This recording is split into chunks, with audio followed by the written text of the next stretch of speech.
Sa liblib na baryo sa silangang bahagi ng Luzon, nakatira si Terso, isang matiyaga at mapagpakumbabang magsasaka. Sa kabila ng kanyang pagsisikap, hindi siya naging sagana sa ani nitong mga nakaraang taon. 3 sunod na bagyo ang dumaan, winasak ang kanyang palayan at ang kaunting kinikita ay napupunta sa pagbili ng binhi, pataba at utang sa tindahan. Mula sa simpleng kubong yari sa pawid, masdan mo ang payat at butot balat na si Terso habang binibilang ang huling sako ng bigas na laman ng kanyang baul. Wala na siyang maisaing para sa susunod na linggo.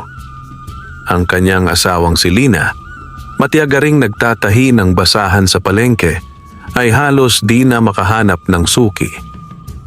"Pa," wika ni Lina habang hawak ang kanilang anak na si Isay na may lagnat. "Wala na tayong bigas. Kahapon pa wala si Isay ng maayos na kain." Napabuntong hininga si Terso. "Pupunta ako kina Kapitan Gunding. Baka pwedeng umutang ng 1 sako. Ako na mismo ang magbabayad pag-ani sa susunod na buwan." Si Kapitan Gunding ang may pinakamalaking palayan sa buong baryo. May traktor, maraming sakahan at kulungan ng mga kalabaw at baboy. Isa rin siya sa mga mayayaman at makapangyarihan at madalas ay mapagmataas sa mga mahihirap na kagaya ni Terso. Nang marating ni Terso ang malawak at sementadong bahay ni Kapitan, sinalubong siya ng kasambahay na si Pido. "Ano raw ang pakay mo, Terso?" tanong nito habang pinupunasan ng pawisang noo. "May hiling lang sana ako kay Kapitan. Kung maaari lang ay umutang ng 1 sako ng bigas. Sa susunod na anihan, babayaran ko agad. May pirma pa kung gusto niya." Sabay abot ni Terso ng maliit na notebook na may tala ng mga utang niyang laging nababayaran. Saglit na pumasok si Pido at lumabas na may kunot ang noo. "Papasukin ka raw. Pero mag-ingat ka." Pagpasok ni Terso, agad siyang binungaran ng boses ni Kapitan Gunding. "Oh Terso, napadalaw ka. Anong sadya ng ating bayani sa bukid?" Sabay halakhak ng mga kaibigan nitong nakaupo sa balkon na may hawak na tagay ng lambanog. "Kapitan, kung maaari po sana ay makautang ako ng 1 sako ng bigas. Wala na po kaming makain. Pangako ko pong babayaran yon sa anihan." Napatawa si Kapitan Gunding. Sabay sabing, "Aba, si Terso, gusto mo yata ay bigyan pa kita ng litson? Akala mo siguro palay ang tumutubo sa ngiti mo. Ha ha ha." Napayuko si Terso sa hiya habang nagtatawanan ng mga lalaki sa paligid. Narinig niyang may nagsabi, "Pautangin mo na Kap at bayaran niya sa panaginip." Ngunit bago pa siya tuluyang makaalis, lumapit si Kapitan at binulungan siya.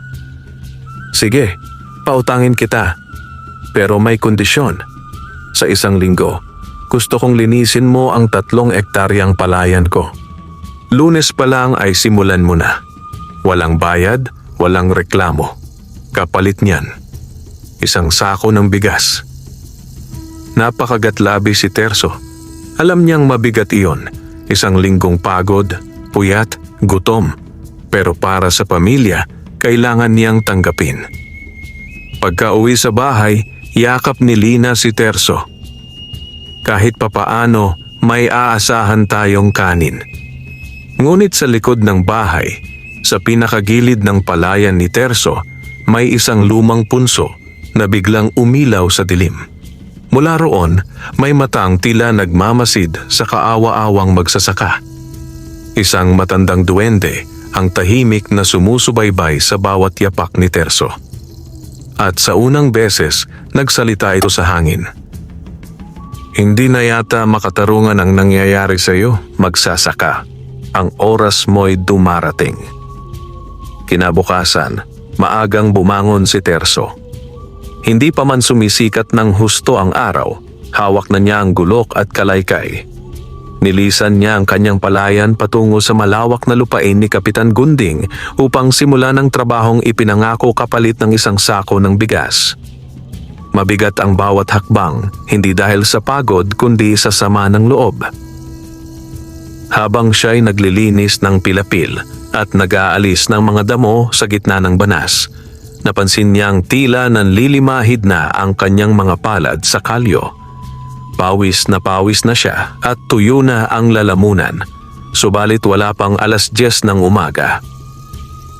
Para akong aliping walang sahod, bulong niya sa sarili, sabay turok ng kalaykay sa lupa upang sandaling makapahinga. Napatitig siya sa mga palayan sa paligid, malulusog, malalago at nangingintab sa araw. Lahat ay kay kapitan. Samantalang ang kanya, tuyot at binabaha tuwing may ulan. Pagbalik niya sa kanyang sariling palayan upang kumuha ng tubig sa may poso, napansin niyang may kakaibang nangyari sa may bandang likuran, kung saan naroroon ang matandang punso na matagal nang pinaniniwala ang tirahan ng mga nilalang na hindi basta-basta nakikita. Mula sa punso, tila may bahagyang liwanag na kumikislap. Lumapit si Terso takang-taka. Akala niya ay sinag lang ng araw, pero hindi. Ang ilaw ay kulay bughaw at tila gumagalaw sa hangin. Nang lalapit na sana siya upang silipin ito, biglang nagdilim ang paligid. Pumikit si Terso sa gulat at takot at nangidilat niya muli ang kanyang mga mata. Nasa ibang lugar na siya. Hindi na iyon ang kanyang palayan.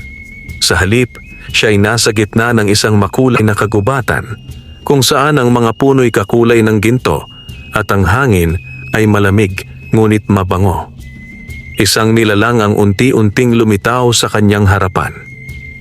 Isang matandang duwende, may puting balbas, nakasuot ng pulang bestida at may baston na gawa sa pilak. Mataas ito sa karaniwang duwende, mga 2 talampakan ang tangkad, ngunit taglay ang presensya ng isang matanda at makapangyarihang pinuno. Terso, wika ng duwende, matagal kitang pinagmamasdan. Alam ko ang sakit na dinaranas mo. Napatingin si Terso sa paligid. Sino po kayo? Saan po to? Ako si Tandoy, tagabantay ng lupang ito. Ang punso sa gilid ng palayan mo ay lagusan papunta sa aming daigdig, ngunit iilan lamang ang binibigyan ng daan para makapasok dito. Nanlaki ang mga mata ni Terso. Bakit ako? Isa lang akong hampas lupang magsasaka. Nakita ko kung paanong ginamit ka, pinagsamantalahan at ipinahiya ng sarili mong kabaryo. Pero sa kabila niyon, hindi ka nagnakaw, hindi ka nangapi. Pinili mong manatiling tapat at marangal. Sa mundong ito, bihira na yon. Lumapit si Tandoy at iniabot ang isang butil ng palay, kasing liit ng karaniwang binhi, ngunit kumikislap. Ito'y hindi karaniwang palay. Kapag itinanim mo ito, kahit sa tuyong lupa, tutubo ito sa loob lamang ng 3 araw. At sa bawat tangkay nito, isisilang ang palay na may gintong butil, hindi lamang sagana sa pagkain, kundi maaari mong ipagbili, ikabuhay at pagyamanin. Mangiyak-ngiyak si Terso.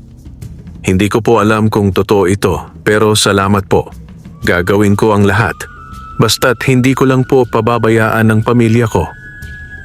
Ngumiti si Tandoy. May isang kondisyon. Napakunot ang noo ni Terso. Ano po yon?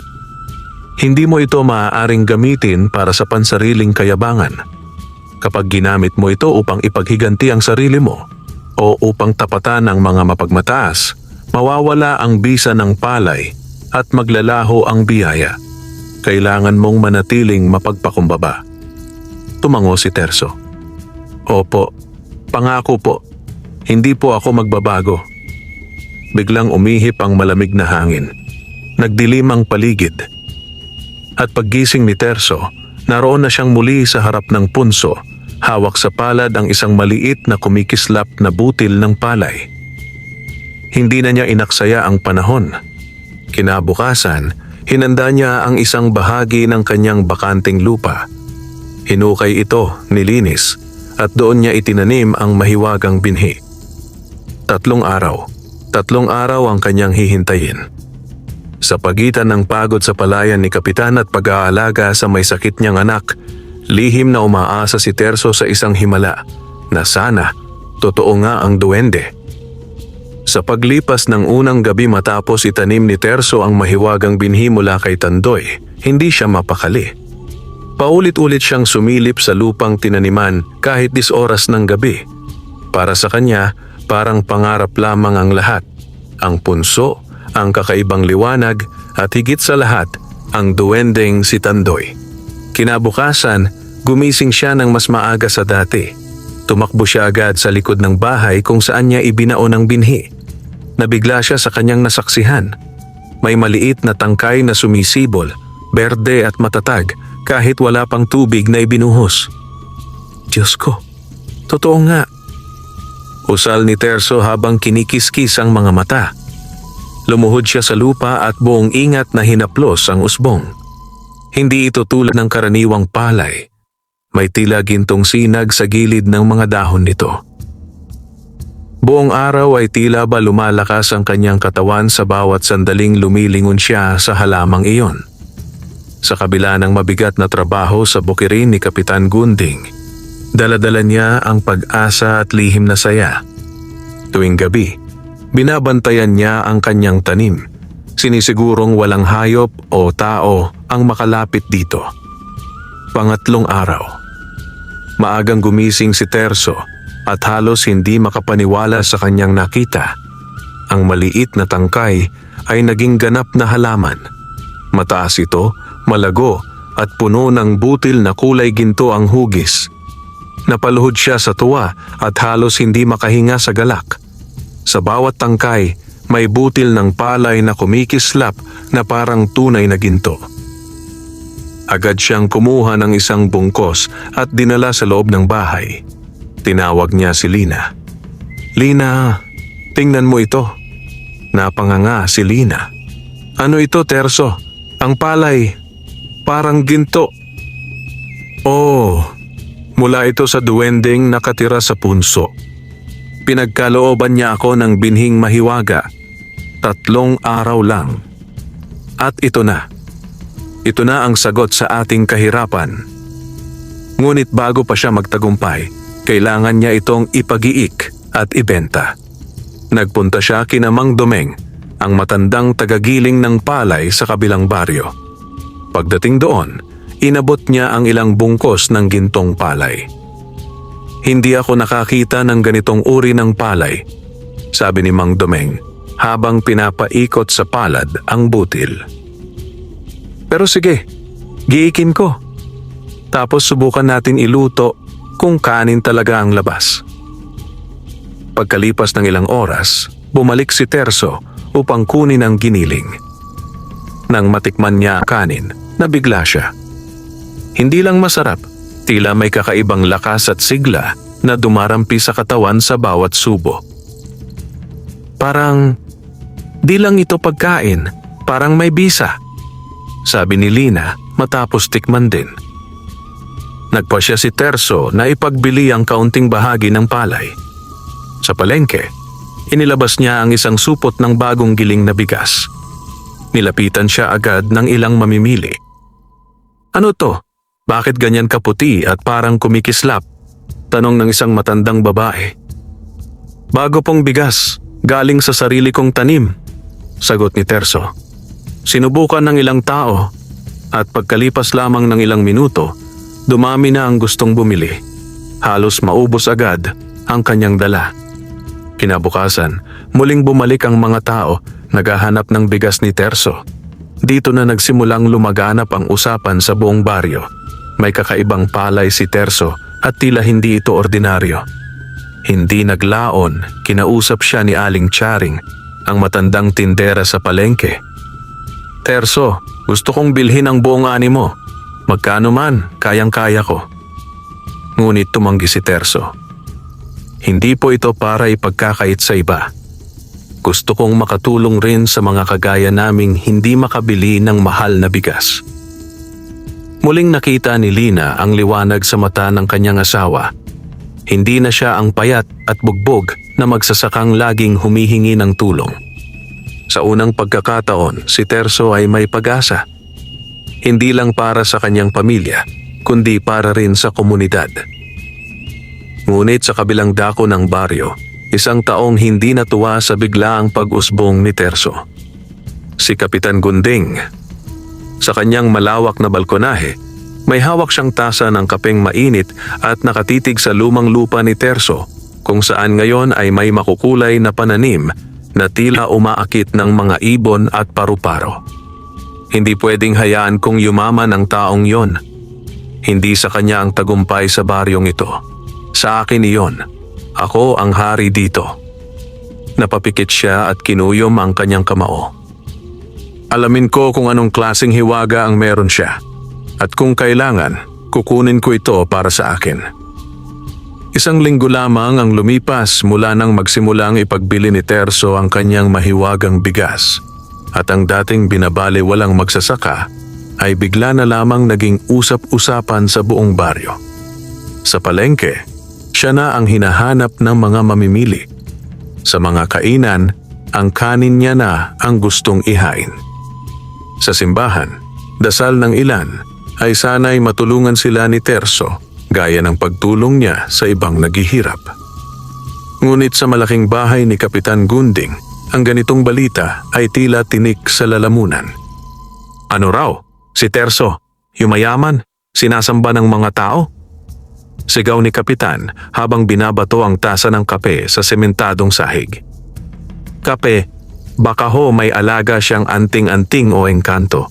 Sabat ni Pido ang katiwala. Sabi ng isa sa mga namalengke, parang kumikislap daw ang bigas niya, hindi raw ordinaryo. At ang sabi, sa loob lang ng 3 araw, aanihin na. Napapikit si Kapitan at nagngangalit ang mga ngipin. Hindi pwedeng mapahiya ako sa isang hampas lupang gaya niya. Hindi.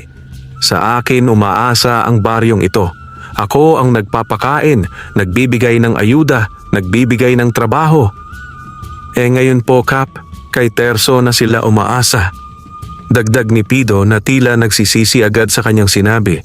Marami na ho ang hindi pumipila sa ayudang bigas ninyo. Nagdilim ang mukha ni Kapitan.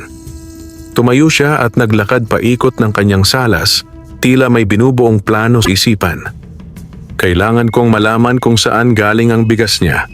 Kung totoo ngang may engkanto o duwende, aalamin ko at kukunin ko iyon para sa akin. Kinabukasan, nagkunwaring palaban si Kapitan Gunding habang naglalakad sa palengke kasama ang ilang tanod at tauhan niya. Nilapitan niya si Terso na abalang naglalako ng isang sako ng pinag-iik na bigas. Oh, Terso, ang ganda ng negosyo mo ha, sarkastikong bati ng Kapitan. Napakagaling mong magsinungaling. Akala ko wala kang alam sa negosyo. Napalingon ang mga tao, tumahimik ang paligid. Ngunit ngumiti si Terso. Kapitan, hindi po negosyo ang habol ko rito. Kung tutuusin, mas masaya po akong makatulong sa mga taong hindi makabili ng bigas. Makatulong? O baka naman nagpapapogi ka lang sa mga tao? Panunumbat ng Kapitan. Alam mo, hindi ka yayaman kung hindi ka marunong tumingin sa itaas. Tingnan mo ako. Kaya kong bilhin ang lahat ng bigas mo ngayon, pati lupa mo, pati bahay mo. Tahimik lamang si Terso.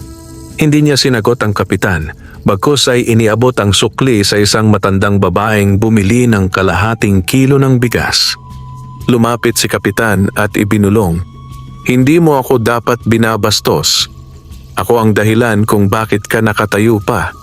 Isa lang ang gusto kong malaman, Terso, ano ang sikreto mo?" Napatingin si Terso sa kanya. "Wala akong sikreto, Kapitan.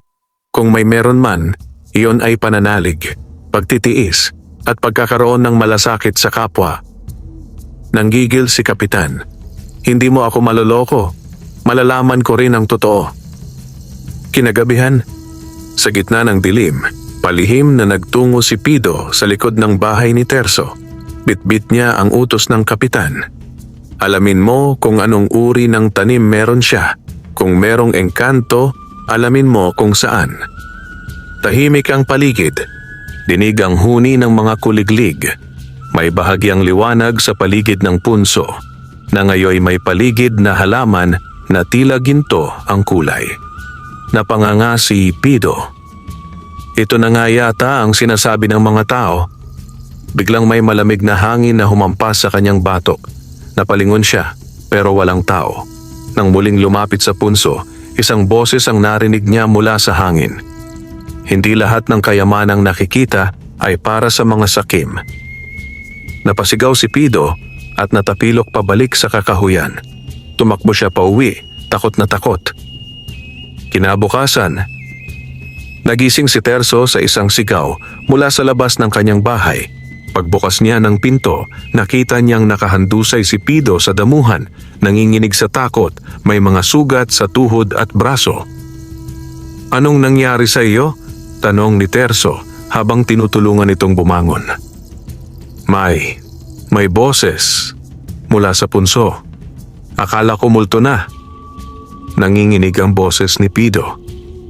Nasa di kalayuan naman si Lina, nagmamasid, at nahuli ang anino ng isang maliit na nilalang na mabilis na naglaho sa damuhan. Napatingin siya kay Terso na tila naiintindihan ng lahat. "May nagbabantay sa atin," bulong ni Lina. Tumango si Terso. "At alam ko na ngayon, hindi ko dapat sayangin ang pagkakataong ito." Pagkatapos ng kaganapan sa punso, kumalat sa baryo ang balita. May kakaiba raw kay Terso. Ang dating kaawa-awang magsasaka na palaging lumuluhod sa kapitan para umutang ng bigas, ngayoy pinupuntahan na ng mga taga-baryo para humingi ng tulong, hindi lamang sa pagkain, kundi sa pag-asa. Lingid sa kaalaman ng marami, ang pangyayaring iyon ay nagmarka ng pagbabago sa pananaw ni Terso. Hindi na siya simpleng magbubukid lamang. Sa kanya na ngayon nakatuon ang pansin ng mga naghihirap. Alam niyang hindi niya pwedeng ipagkait ang biyayang ibinigay sa kanya ng duwende. Ngunit habang dumarami ang taong humahanga at lumalapit sa kanya, dumarami rin ang mga matang lihim na nagmamasid. Sa bahay ni Kapitan Gunding, dumating si Pido, laspag ang itsura, hawak ang sugatang tuhod at pilit isinusubo ang salitang naranasan niya. "Kapi, may totoo ngang engkanto ron," mahina niyang sabi. "Hindi ako makalapit sa punso, may boses, may anino, muntik na akong mawalan ng malay." Nagkuyom ng kamao si Kapitan habang naglalakad paikot sa salas. "Kung totoo ngang may engkanto, mas lalo kong kailangang makuha yon. Pero Kap, hindi yon basta-basta, may kapangyarihan. Pakiramdam ko, pinoprotektahan si Terso ng mga nilalang. Walang nilalang na hindi kayang suyuin ng ginto," mariing sambit ni Kapitan. "Basta't may tamang dasal, ritual at alay, mapapasunod ko rin ang kahit sinong engkanto." Sa kabilang dako, ipinatawag ni Terso ang ilang piling magsasaka sa kanilang baryo, mga kagaya niyang hirap sa ani, gutom, at baon sa utang. Doon sa ilalim ng punong mangga malapit sa kanyang palayan, ipinaliwanag niya ang layunin niya. "Hindi ko ito itinanim para lang sa sarili kong tiyan. Kung kaya ng palay na ito na pakainin ang pamilya ko, baka kaya rin itong pakainin ang buong baryo." Nagkatinginan ang mga magsasaka. "Handa akong magturo kung paano ito alagaan, pero kailangan nating sundin ang mga tagubilin ng duwende. Hindi ito para sa mga ganid. Hindi ito para sa mga sakim. Kung gagamitin natin ito para sa pansariling kayabangan, mawawala ang biyaya." Tahimik ang mga tao. Tila nabalot ng hiwaga ang lugar na iyon. Hanggang sa isa sa kanila, si Mang Isko, ang matagal ng lugmok sa utang, ay lumapit. "Kung para sa kabutihan, Terso, susunod ako. Sabihin mo lang kung anong dapat gawin." Isa-isa, ang iba pang mga magsasaka ay tumayo, tumango, at lumapit din. Sa kauna-unahang pagkakataon, nakita ni Terso ang diwa ng pagkakaisa sa baryo. Samantala, sa kalaliman ng gabi, habang natutulog na ang lahat sa baryo, may isang taong lihim na lumusong sa gilid ng palayan ni Terso. Si Kapitan Gunding. May dala siyang insenso, itim na kandila, at ilang botelyang may likido. Nakasuot siya ng maitim na bestidong panritual at may dalang aklat na may sinaunang sulat. Sa harap ng punso, nagsimula siyang magdasal. Hindi ito mga dasal na maririnig sa simbahan. Ang mga katagang binibigkas niya ay matatalim, matanda at tila tinatawag ang mga nilalang mula sa kailaliman. Tagapagbantay ng punso, ilahad mo sa akin ang sekreto ng palay. Tumahimik ang paligid. Umihip ang malamig na hangin. Lumamig ang hangin sa paligid at biglang nagdilim ang langit kahit hating gabi na. At mula sa punso, may tinig na lumitaw. Hindi ka karapat-dapat. Nagalab ang paligid. Pumutok ang isa sa mga kandila ni Kapitan. Napaatras siya. Hindi. Ako ang dapat mas pagpalain. Ako ang may kayamanan. Ako ang may kapangyarihan. Ngunit muling nagsalita ang tinig. Ang kasakiman ay lason. Ang puso mong puno ng inggit at yabang ay hindi pwedeng tamnan ng biyaya. Pagkasambit ng huling salita, biglang nagliyab ang paligid ng punso. Napasigaw si Kapitan at napatras. Nasunog ang aklat na hawak niya. Ang insenso ay tumilapon.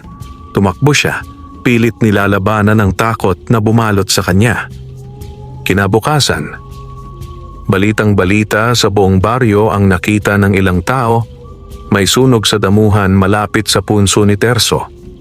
Ngunit ang tanim ni Terso ay hindi man lang nadungisan. Buo pa rin. Kumikinang pa rin sa sinag ng araw. Si Kapitan? Hindi lumabas ng bahay. May balot ang kanyang kamay. Nasunog daw sa kusina, sabi ni Pido.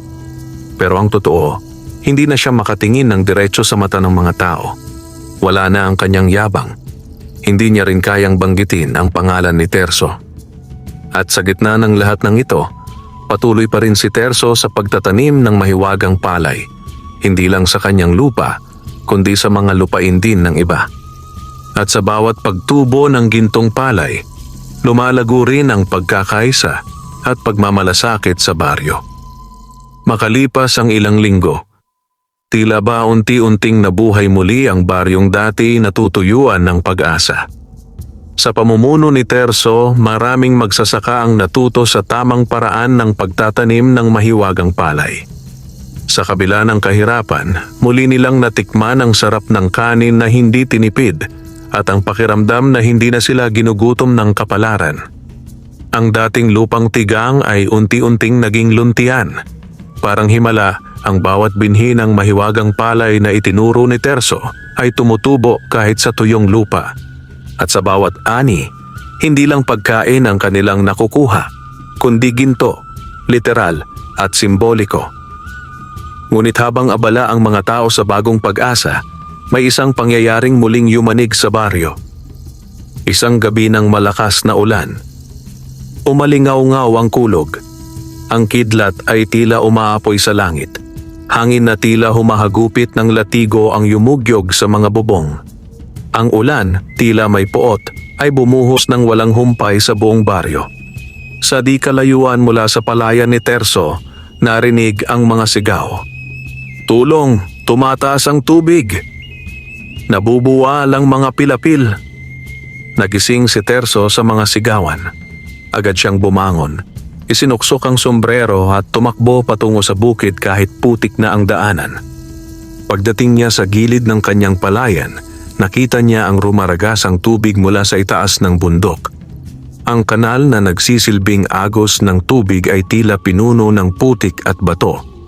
Ang ilan sa mga palay ay nabuwal, ang ilan naman ay nalunod sa putik. Hindi ito basta ulan. Bulong niya sa sarili. May naramdaman siyang kakaiba. May bahid ng panggugulo sa lakas ng tubig. Parang sinadya ang pagbaha. Kinabukasan, lumabas ang araw, ngunit ang pinsala ay hindi maikakaila. Maraming bahagi ng palayan ang nasira. Ngunit hindi lang kay Terso, pati ang ilang magsasakang sumunod sa kanya ay nawalan din ng ani. Ngunit ang pinakakagulat, ang ibang bahagi ng palayan ay hindi tinamaan, lalo na ang mismong punso at ang tanim sa paligid nito. Nanatiling buo, malago at parang walang nangyari.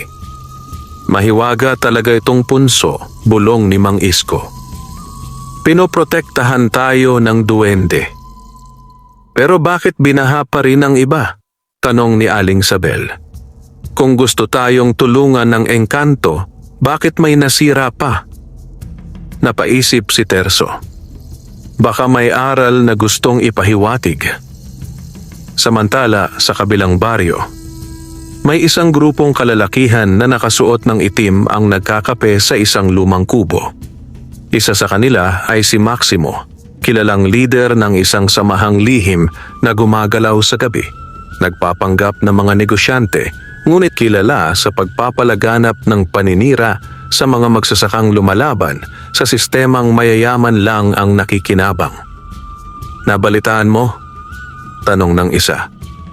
Si Terso, nagtatag ng grupo ng mga magsasaka. Hindi na sila umaasa kay Kapitan Gunding. Tumawa si Maximo. At akala niya makakatagal siya sa ganyan? Sinimulan na natin ang pagbaha sa palayan niya. Yung sapa na tinambakan natin ng bato, epektibo. Konting ulan lang, lunod agad. Ano ang susunod? Pagkalat ng takot. Sabihin nating ang bigas niya ay galing sa masamang engkanto. Lason daw, panggayuma, at kung kailangan, sunugin natin ang palayan. Sa baryo ni Terso, nagsimula ang mga bulong-bulungan. May mga nagsasabing ang bigas ni Terso ay hindi ligtas. May mga matandang biglang natatakot sa mahiwagang palay. Isang gabi, may pananim na sinunog. Hindi ito gawain ng bagyo, sabi ni Mang Isko habang tinitingnan ang palay na pinasabog at sinunog sa gilid. May taong gustong wasakin ang sinimulan natin. Pinulong ni Terso ang mga magsasaka. Mga kasama, kung may gustong sumira sa atin, dapat lang tayong magkaisa. Hindi natin sila lalabanan ng alas. Ngunit hindi rin natin hahayaang mawala ang tiwala ng mga tao. Magtanim tayo muli. Ibalik natin ang nawalan ng tanim. At higit sa lahat, patunayan natin sa buong baryo na ang palay natin ay hindi sumpa, kundi biyaya. Nagpalakpakan ang mga kasama. Isang lalaki ang lumapit, si Pilo, dating tauhan ni Kapitan Gunding. Gusto kong sumama sa inyo. Sawang-sawa na akong maging alipin ng sakim. Kung ako man ay pagsuspetsahan, paninindigan ko na ito. Tumingin si Terso sa langit. Malinaw na ang daan ay hindi magiging madali. Ngunit sa puso niya, buo ang paninindigang ituloy ang laban. Hindi para yumaman, kundi para sa karapatang mabuhay ng marangal. At sa punso sa gilid ng palayan, isang munting nilalang ang tahimik na ngumiti sa dilim. Ang tunay na yaman ay hindi kayamanan, kundi dangal. Lumipas ang mga araw matapos ang baha at sunog, ngunit hindi pa rin tumigil ang mga paninira sa pangalan ni Terso. Sa palengke, may mga babaeng nagkwekwentuhan habang bitbit ang basket. Sabi ni Aling Tasyang taga-kabilang baryo, huwag daw tayong bumili ng bigas kay Terso. Galing daw sa engkanto, may sumpa raw. Baka raw kapag luto mo, mahuhulog ang loob ng asawa mo sa iba. Baka may gayuma raw yon. Ang mga ganitong tsismis, bagamat walang matibay na batayan, ay mabilis na lumaganap sa mga bibig ng mga takot, inggit, at walang sapat na kaalaman. Ilan sa mga dati ng suki ni Terso ay biglang umiwas. Ang mga dating nagpapaabot ng pasasalamat ay naging tahimik, malamig. Isang gabi, habang nag-uusap sina Terso at Lina sa ilalim ng ilaw ng lamparang degas, narinig nila ang sigaw ni Mang Isko mula sa labas. Terso! Terso! Gising! Sinunog na naman ang palayan sa may silangan. Agad na tumayo si Terso at tumakbo palabas, kasama ang ilang magsasaka.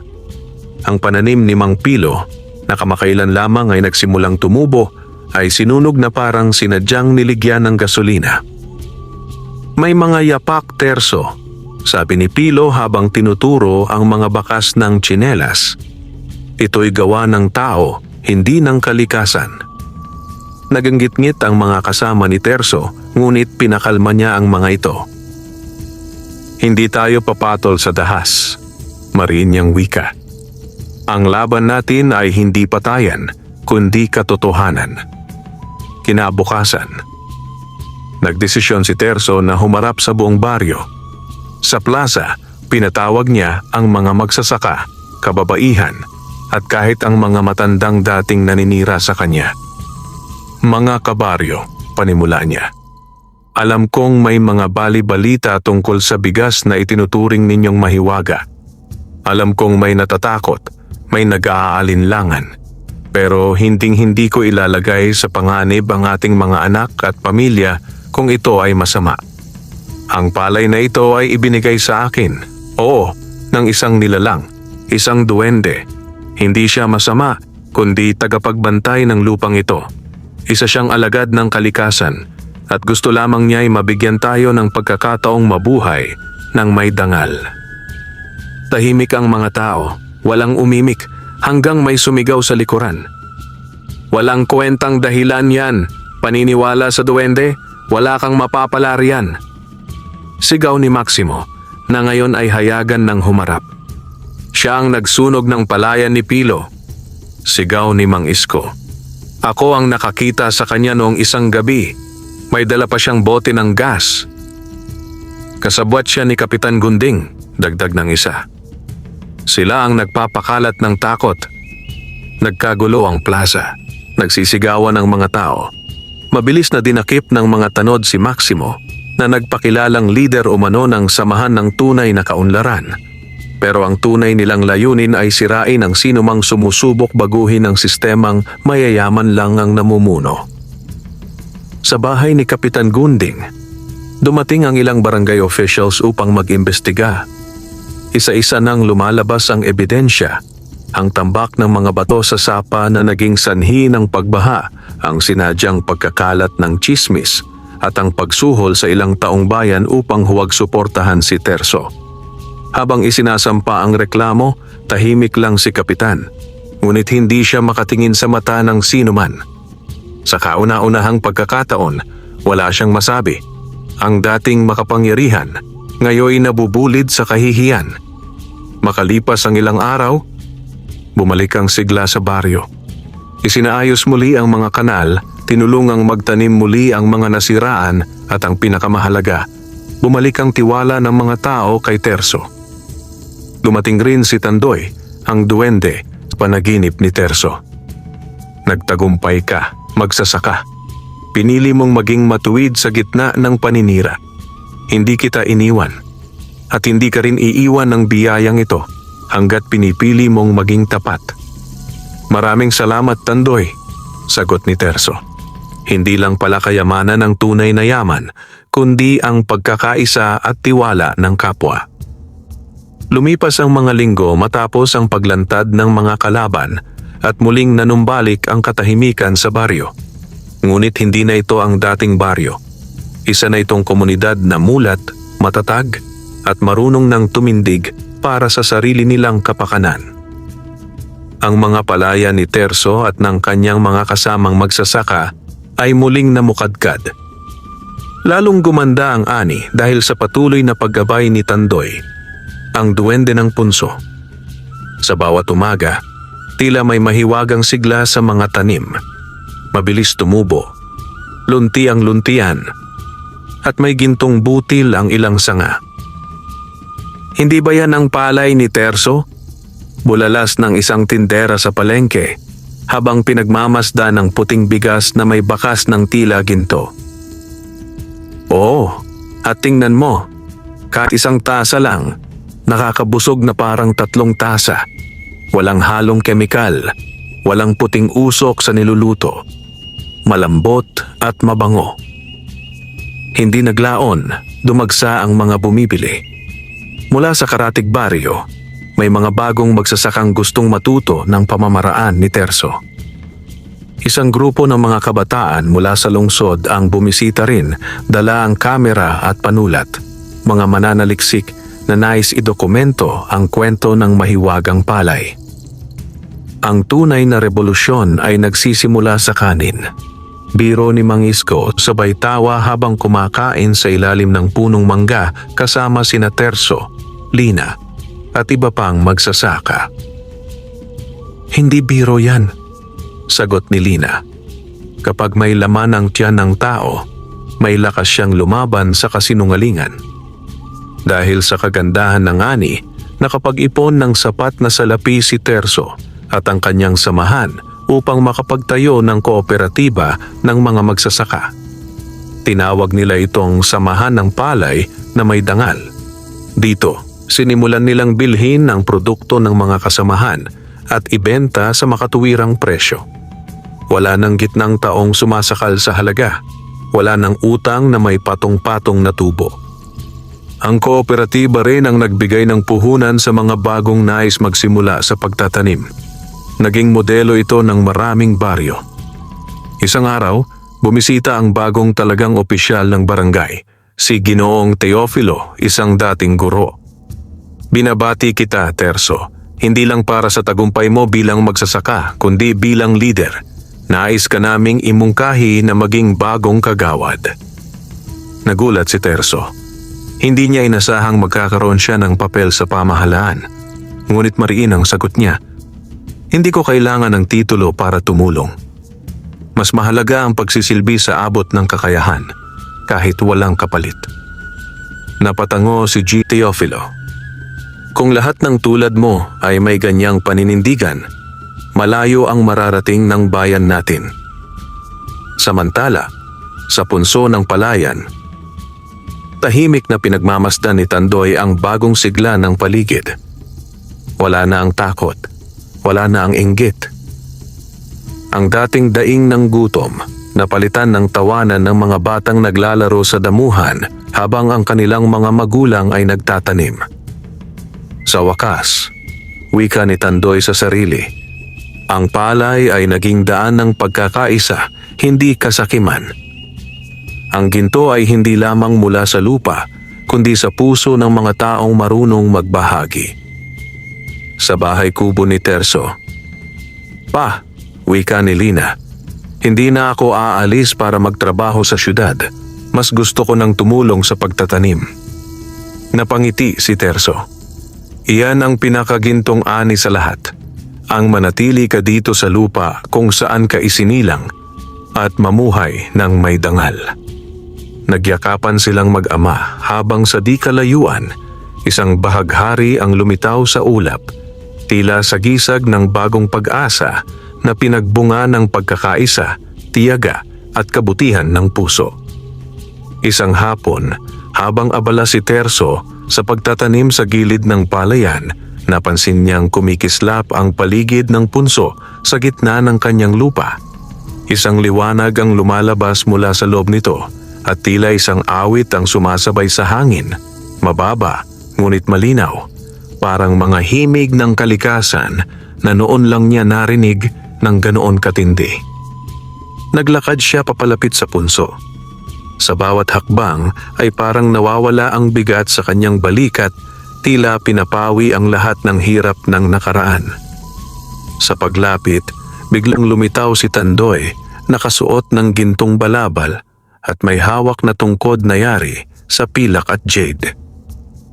"Panahon na," wika ni Tandoy. "Panahon na para saan?" tanong ni Terso. Medyo kinakabahan ngunit mapagpakumbaba pa rin. "Panahon na upang malaman mo ang tunay na dahilan kung bakit ikaw ang napili ko," tugon ng duwende. "At kung bakit sa iyo ko ipinagkatiwala ang palay na may ginto." Ibinunyag ni Tandoy ang lihim ng punso. Matagal nang may mga duwende na namumuhay sa ilalim ng lupa ng baryo. Tagapangalaga sila ng yaman ng kalikasan. Mga gintong binhi, bukal ng tubig, at punong kahoy na pinagkukuhanan ng lakas. Ngunit dahil sa kasakiman ng ilang tao, napilitang magtago ang mga duwende at isarado ang kanilang mga daanan sa mundo ng mga tao. Ngunit ikaw, Terso, ay may pusong dalisay. Hindi ka nabulag sa ginto. Hindi ka sumama sa mga gahaman. At higit sa lahat, Ipinaglaban mo ang mga taong inaapi kahit ikaw mismo ay maraming beses nilang sinaktan. Mula sa ilalim ng punso, biglang bumukas ang isang maliit na lagusan. Nag-iba ang ihip ng hangin. Umangat ang lupa at lumitaw ang isang malaking baul na yari sa punong narra. May ukit ng mga sinaunang letra. Bilang gantimpala sa iyong katapatan at pagtitimpi, sabi ni Tandoy, ito ang huling handog ko. Binuksan ni Terso ang baul. Napuno ng liwanag ang paligid. Naroon ang mga gintong binhi, mga batong may kapangyarihan, at isang maliit na aklat na yari sa dahon ng saging na pinatuyot sinulatan ng mga lihim ng lupa. Hindi makapaniwala si Terso, ngunit hindi kayamanan ang unang pinansin niya kundi ang aklat. Binuklat niya ito at nagulat sa mga nilalaman. Mga sinaunang kaalaman sa pagtatanim na hindi na ituro kahit sa pinakamagaling na agrikulturang nakilala niya. Paano pangalagaan ang lupa sa paraang hindi ito mapapagod? Paano gamutin ang mga halaman nang hindi gumagamit ng kemikal? At paano makipag-ugnayan sa kalikasan na parang tunay na kaibigan? Hindi ko ito itatago sa akin lamang, maring sabi ni Terso. Ito'y dapat mapakinabangan ng lahat. Ngumiti si Tandoy. Iyan ang dahilan kung bakit ikaw ang nararapat. Ang mga tunay na pinagpala, hindi lang tinatanggap ang biyaya, ibinabahagi rin nila ito. Kinabukasan, tinipon ni Terso ang mga kabarangay. Sa gitna ng palayan, inihayag niya ang lahat mula sa lihim ng punso hanggang sa baul na ipinagkaloob ni Tandoy. Walang kahit sinong umalma o tumutol. Lahat ay napahanga sa kababaang loob ni Terso. Ang aklat ay isinalin sa mas madaling wika at ginawang aklat ng palay at lupa na isinama sa silid-aklatan ng kanilang eskwelahan at ginamit bilang gabay ng mga batang nais matutong magsaka. Ang mga binhing ginto ay hindi ibinenta, kundi ibinahagi sa mga karatig baryo upang magsimula ng panibagong ani. Sa huli, ang baryo ni Terso ay hindi na lamang baryo ng mga palay. Naging sentro ng makakalikasang agrikultura ito, kung saan ang mga tao ay nagtutulungan, hindi nag-iinggitan, nagbabahaginan, hindi nagsisiraan. Mula sa pagkakaapi, nagsilang ang pag-asa.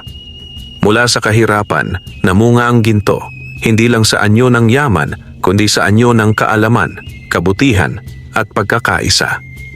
Sa di kalayuan, si Tandoy ay muling naglaho sa punso, ngunit ang kanyang alaala at kabutihang loob ay nanatiling buhay sa puso ng bawat magsasaka, bata man o matanda.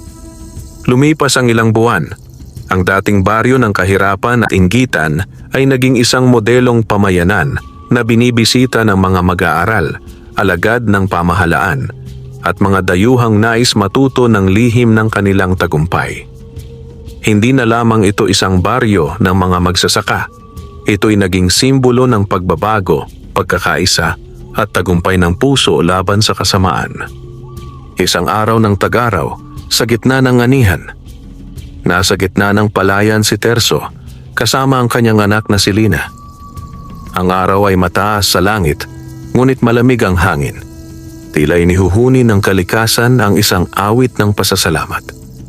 Sa bawat hakbang ni Lina, pinagmamasdan niya ang mga ginintuang butil ng palay na tila kumikislap sa arawan.